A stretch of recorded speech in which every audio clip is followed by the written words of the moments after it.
Lights hummed their familiar tune in the cardiac unit of St. Mary's Hospital in Denver, Colorado, casting harsh shadows across the sterile white walls that had become Rachel's second home over the past 8 years.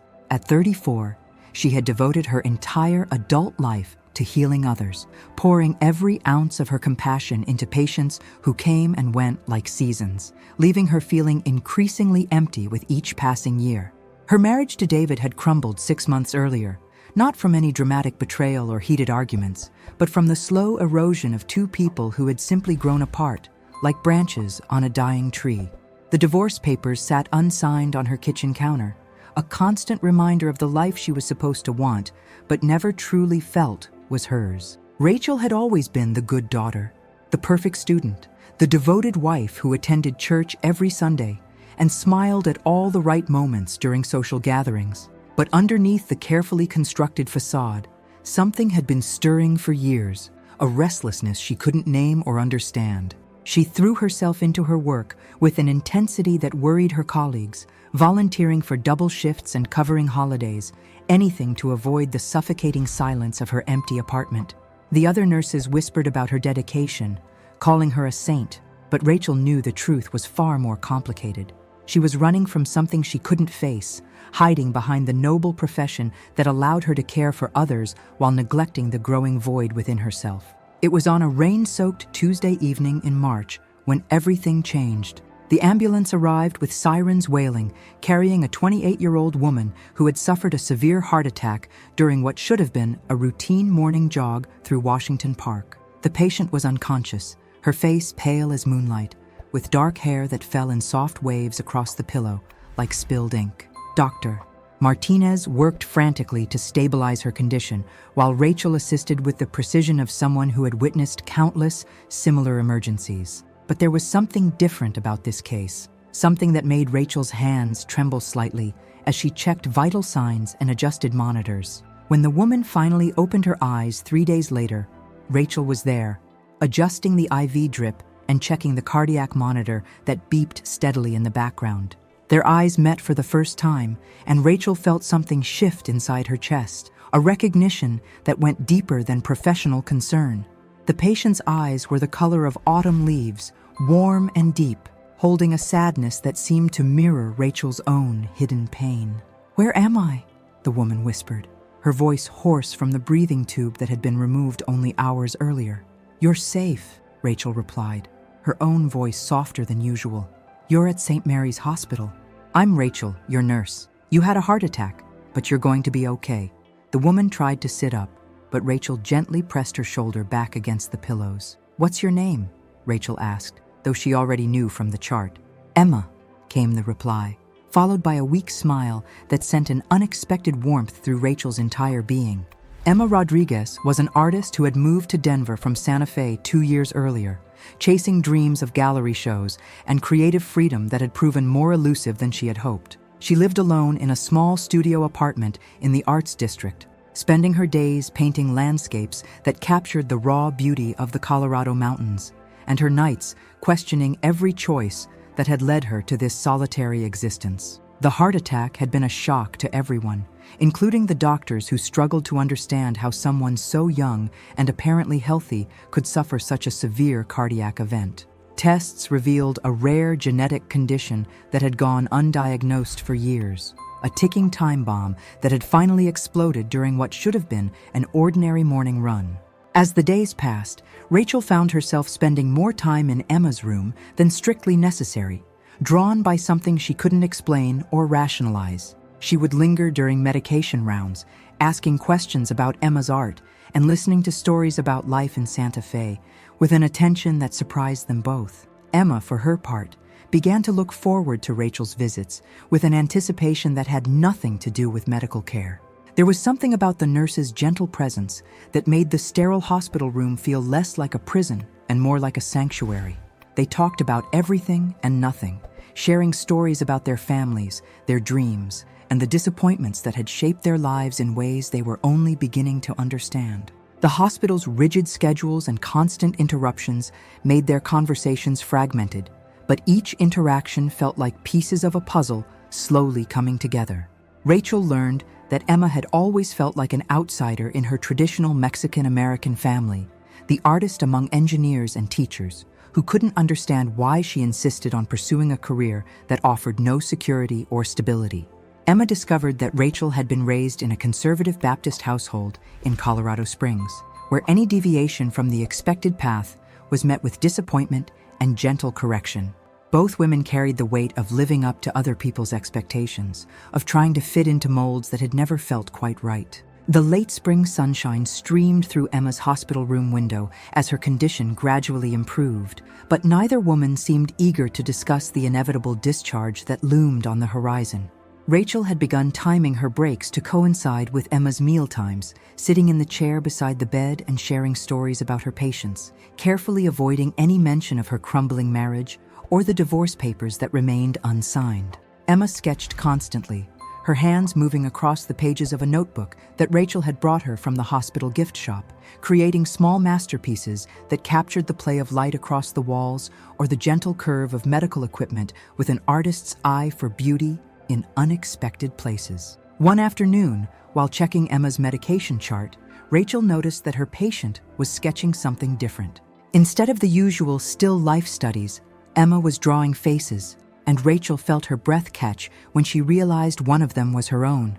The drawing captured something Rachel had never seen in mirrors or photographs, a vulnerability and strength that existed simultaneously in her eyes, a longing that she had kept hidden even from herself. "You don't have to look so embarrassed," Emma said with a soft laugh. "I draw what I see, and I see someone who gives so much to others that she's forgotten how to take care of herself." The words hit Rachel like a gentle blow to the chest, revealing a truth she had been avoiding for years. Their conversations began to shift into more dangerous territory, touching on subjects that made Rachel's pulse quicken in ways that had nothing to do with medical emergencies. Emma talked about the loneliness of being an artist, the way creativity could be both a blessing and a curse, filling your life with beauty while leaving you feeling disconnected from the ordinary world that most people inhabited. Rachel shared her own sense of disconnection, the feeling of going through the motions of a life that belonged to someone else, wearing the costume of a devoted wife and dutiful daughter, while her true self remained buried beneath layers of expectation and compromise. They discovered a shared love of classical music, and Rachel began bringing her phone to play soft piano pieces during Emma's rest periods, creating a cocoon of intimacy in the midst of the hospital's relentless activity. The other nurses began to notice Rachel's unusual attachment to this particular patient, whispering about the extra time she spent in room 247 and the way her face lit up whenever Emma's name appeared on the assignment board. Margaret, the head nurse who had been Rachel's mentor for years, pulled her aside one evening during a shift change. "Honey, I know you care about all your patients, but you need to be careful about getting too involved," she said with the kind of maternal concern that came from decades of watching young nurses navigate the emotional minefield of their profession. "I've seen good nurses burn out because they couldn't maintain proper boundaries." Rachel nodded and promised to be more careful, but even as she spoke the words, she knew she was already too far gone to turn back. The breaking point came during Emma's third week in the hospital, when a particularly difficult night shift left Rachel emotionally drained and questioning everything about her chosen profession. She had lost a patient, an elderly man who reminded her of her grandfather, and despite her years of experience, the grief hit her with unexpected force. She found herself standing outside Emma's room at 2 a.m, tears streaming down her face, unsure of why she had come, but unable to leave. Emma was awake, sketching by the dim light from the hallway, and she looked up to see Rachel's silhouette in the doorway. "Come here," Emma said simply, setting aside her notebook and holding out her hand. Rachel hesitated for only a moment before stepping into the room and allowing Emma to pull her into a gentle embrace that felt like coming home after a lifetime of wandering. They held each other in the darkness, Rachel's tears soaking into the soft cotton of Emma's hospital gown, while Emma stroked her hair with fingers that trembled slightly from medication and emotion. No words were spoken, but everything changed in that moment, the careful boundaries between nurse and patient dissolving like sugar in rain. Rachel knew she was crossing a line that could cost her career, her reputation, everything she had worked so hard to build, but for the first time in her adult life, she didn't care about the consequences. All that mattered was the warmth of Emma's arms and the feeling that she had finally found something worth risking everything to protect. Before I continue with Emma's recovery and the impossible choices that lie ahead, I want to take a moment to connect with you. If this story is touching something deep in your heart, if you see yourself in Rachel's struggle to live authentically, or Emma's courage to love despite the risks, please consider subscribing to this channel. Your subscription isn't just a number to me. It's a reminder that these stories of hidden love and brave hearts matter to real people living real lives. I read every comment, and I want to hear from you.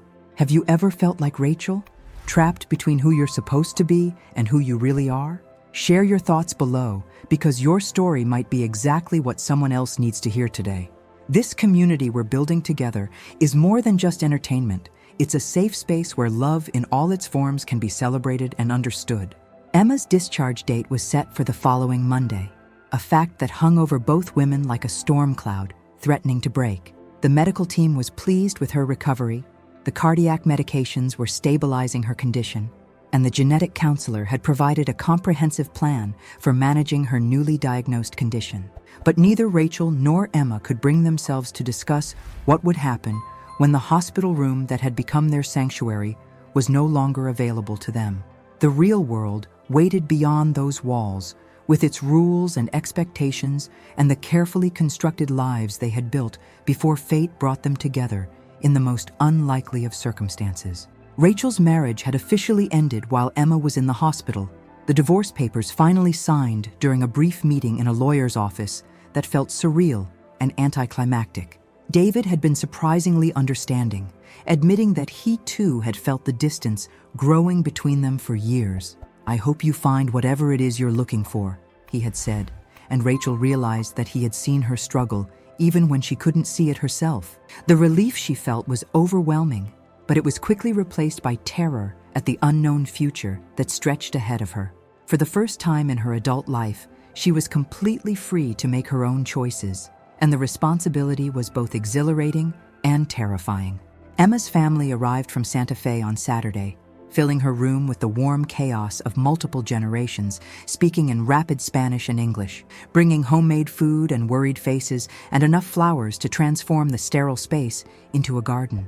Rachel watched from the doorway as Emma's mother fussed over her daughter, adjusting pillows and checking medication schedules with the fierce protectiveness of someone who had nearly lost what she loved most. Emma's eyes found Rachel's across the crowded room, and the silent communication that passed between them was filled with longing and regret and the terrible knowledge that their time was running out. The family's presence made it impossible for Rachel and Emma to have the conversation they both knew was necessary, and Rachel found herself working extra shifts to avoid the painful awkwardness of trying to provide professional care while her heart was breaking.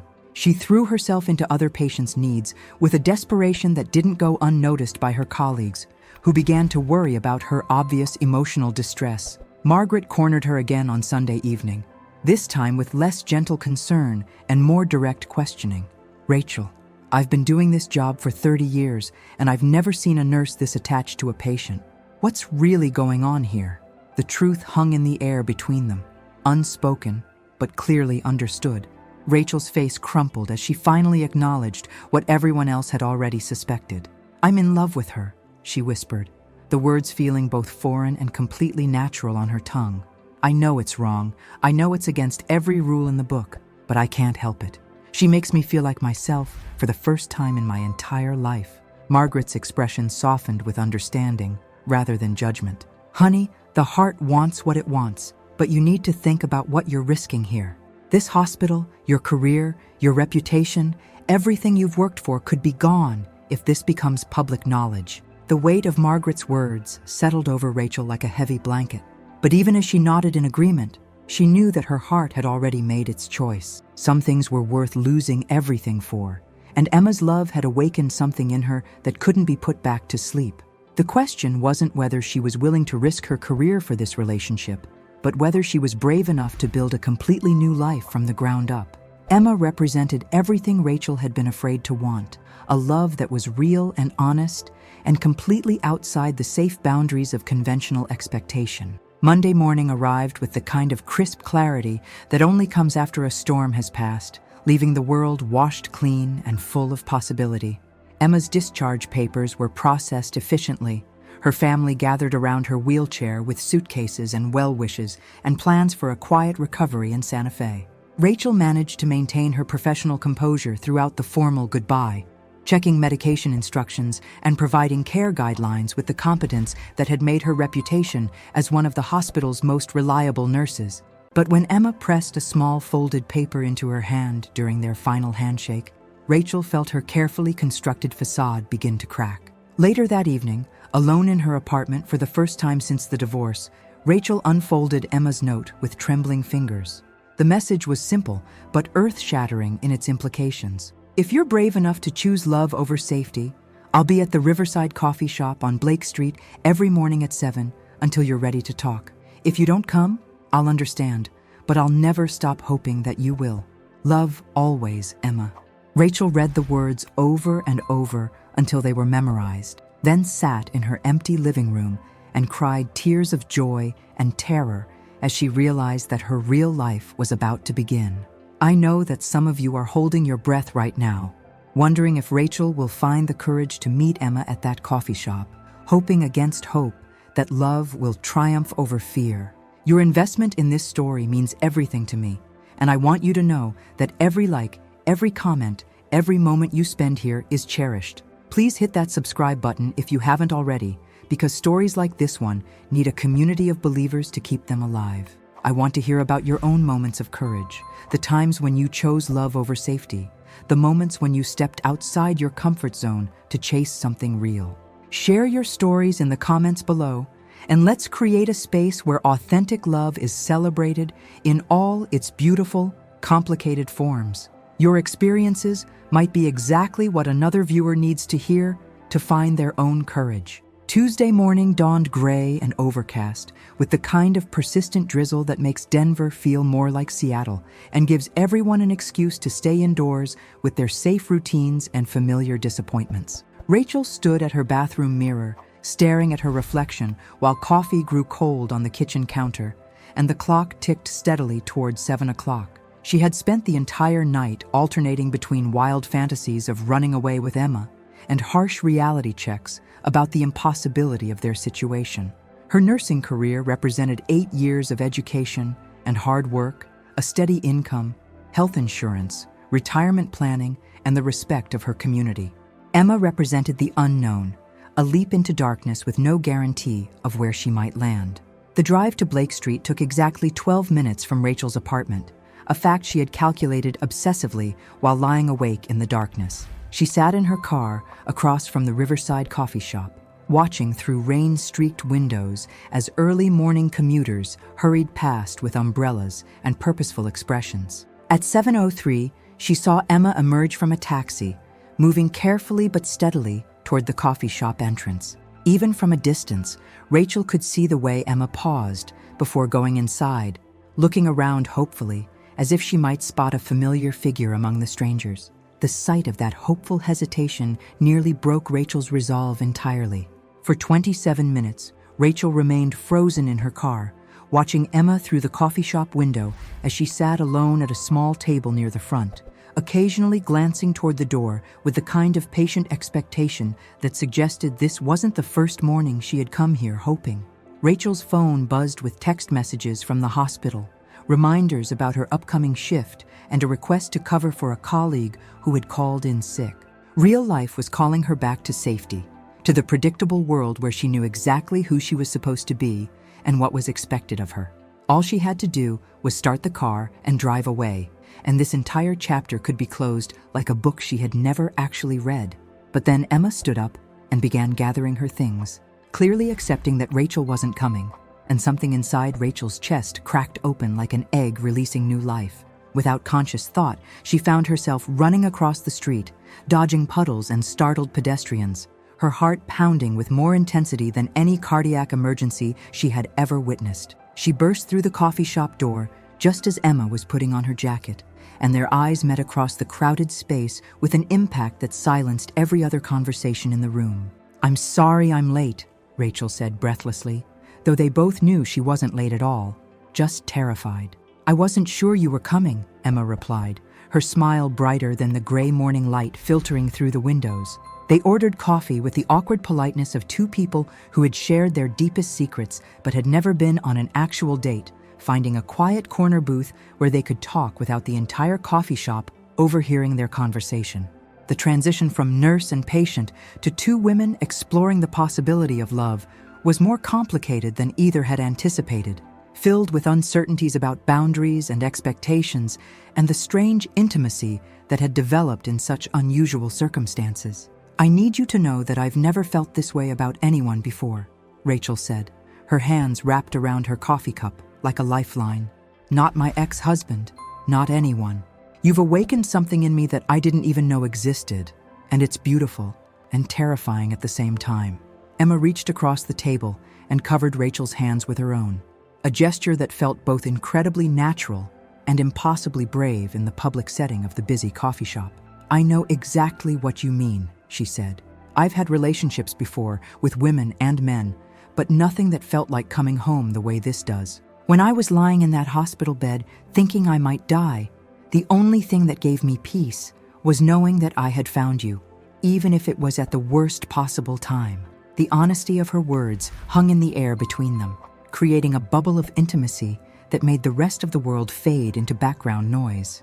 They talked for 3 hours, missing Rachel's shift at the hospital for the first time in her 8-year career, exploring the practical realities of building a relationship from such an unconventional beginning.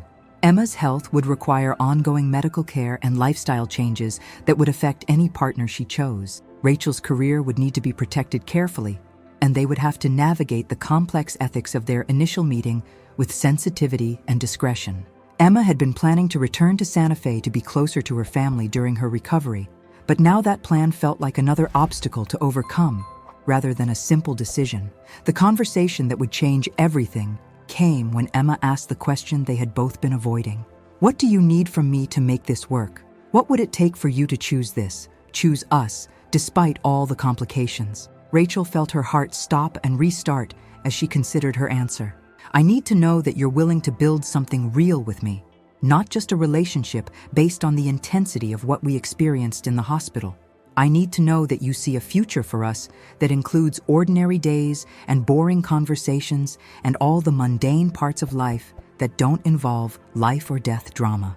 Emma's smile was soft and certain as she replied, "Rachel, I want nothing more than boring Tuesday mornings with you for the rest of my life." The decision crystallized in that moment with a clarity that surprised them both. Rachel would request a transfer to a different department in the hospital to avoid any ethical complications, and Emma would extend her stay in Denver to see where their relationship could go. It wouldn't be easy, and there would be challenges they couldn't anticipate, but they had found something worth fighting for in the most unlikely of places. As they left the coffee shop together, walking slowly through the now sunny streets of downtown Denver, Rachel felt like she was seeing the world in color for the first time. The life she had been afraid to want was finally within reach, and all it had taken was the courage to choose love over safety. 6 months later, Rachel stood in the window of Emma's art studio in the Santa Fe Arts District, watching the sunset paint the distant mountains in shades of gold and crimson that seemed to exist only in this magical corner of New Mexico. The decision to leave Denver had been the hardest thing she had ever done, requiring her to resign from the hospital where she had built her career and relocate to a city where she knew no one except the woman she had fallen in love with under the most extraordinary circumstances. The local hospital had welcomed her with enthusiasm, recognizing her experience and dedication, and she had found unexpected joy in working with a more diverse patient population that reflected the rich cultural tapestry of northern New Mexico. Emma's recovery had progressed better than anyone had dared to hope. The combination of medication, lifestyle changes, and the healing power of love creating a transformation that impressed even her cardiologist.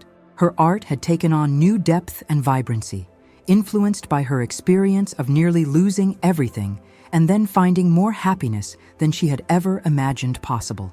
The paintings that now lined the studio walls captured the intersection of medical precision and human vulnerability, incorporating elements of hospital equipment and healing imagery with the natural beauty that had always inspired her work. Critics were calling it her breakthrough series, and galleries from Albuquerque to Phoenix were competing for the chance to exhibit her latest pieces. Their relationship had evolved with the natural rhythm of two people who had learned to trust each other completely, navigating the ordinary challenges of cohabitation and shared decision-making with the wisdom of those who had nearly lost their chance at love before they understood its value. Rachel had discovered hidden talents for cooking and gardening, finding peace in the simple domestic pleasures that had felt like obligations in her previous life.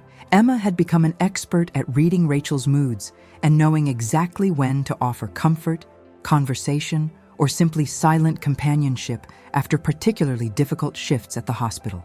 The wedding took place on a perfect October morning in the courtyard of a small adobe church that had been serving the Santa Fe community for over 200 years, with Rachel's parents making the journey from Colorado Springs with surprising enthusiasm once they saw how genuinely happy their daughter had become.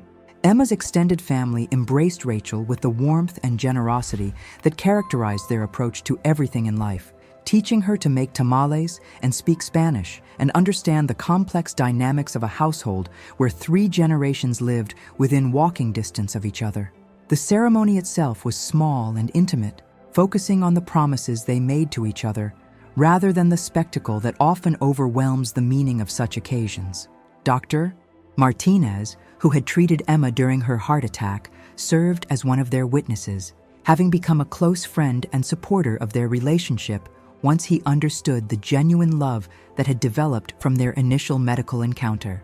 "I've been practicing cardiology for 25 years, he said during his toast at the reception, and I've never seen a more perfect example of how healing happens when we treat the whole person, not just the diagnosis. Rachel saved Emma's life in ways that go far beyond medical intervention, and Emma saved Rachel's soul in ways that no prescription could accomplish. The life they built together in Santa Fe exceeded both of their wildest dreams, combining Rachel's nurturing instincts with Emma's artistic vision to create a home that felt like a sanctuary for anyone who entered.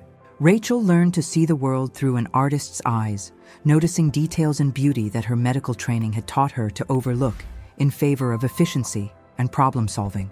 Emma learned to appreciate the quiet heroism of daily caregiving, understanding that healing happened not just in dramatic moments of crisis, but in countless small acts of attention and compassion. Their love story became legend among their friends and colleagues, not because it was perfect, but because it demonstrated the transformative power of choosing authenticity over safety, connection over convention, and love over fear. Rachel often thought about that rainy Tuesday morning when she had sat in her car outside the coffee shop, terrified to take the first step toward the life she really wanted. The courage required for that moment had seemed impossibly large at the time, but she now understood that all meaningful change begins with a single choice to move toward love rather than away from it. On quiet evenings when the desert air carried the scent of Payamplusan smoke and distant thunderstorms, Rachel and Emma would sit on their portal sharing stories about their patients and paintings, planning trips to places they wanted to explore together, and marveling at the unexpected grace that had brought them together.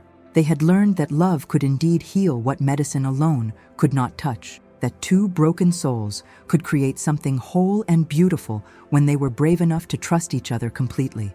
Their story proved that sometimes the most profound healing happens not in spite of our vulnerabilities, but because of our willingness to share them with someone who sees our scars as evidence of our capacity to survive and thrive. The future stretched ahead of them like an unfinished painting, full of possibilities and challenges they would face together with the confidence of 2 people who had already survived the worst and discovered that love really could conquer the deepest fears. In a world that often seemed designed to keep people apart, they had found each other against all odds and built something that would last long after the hospital machinery fell silent and the paint dried on the final canvas.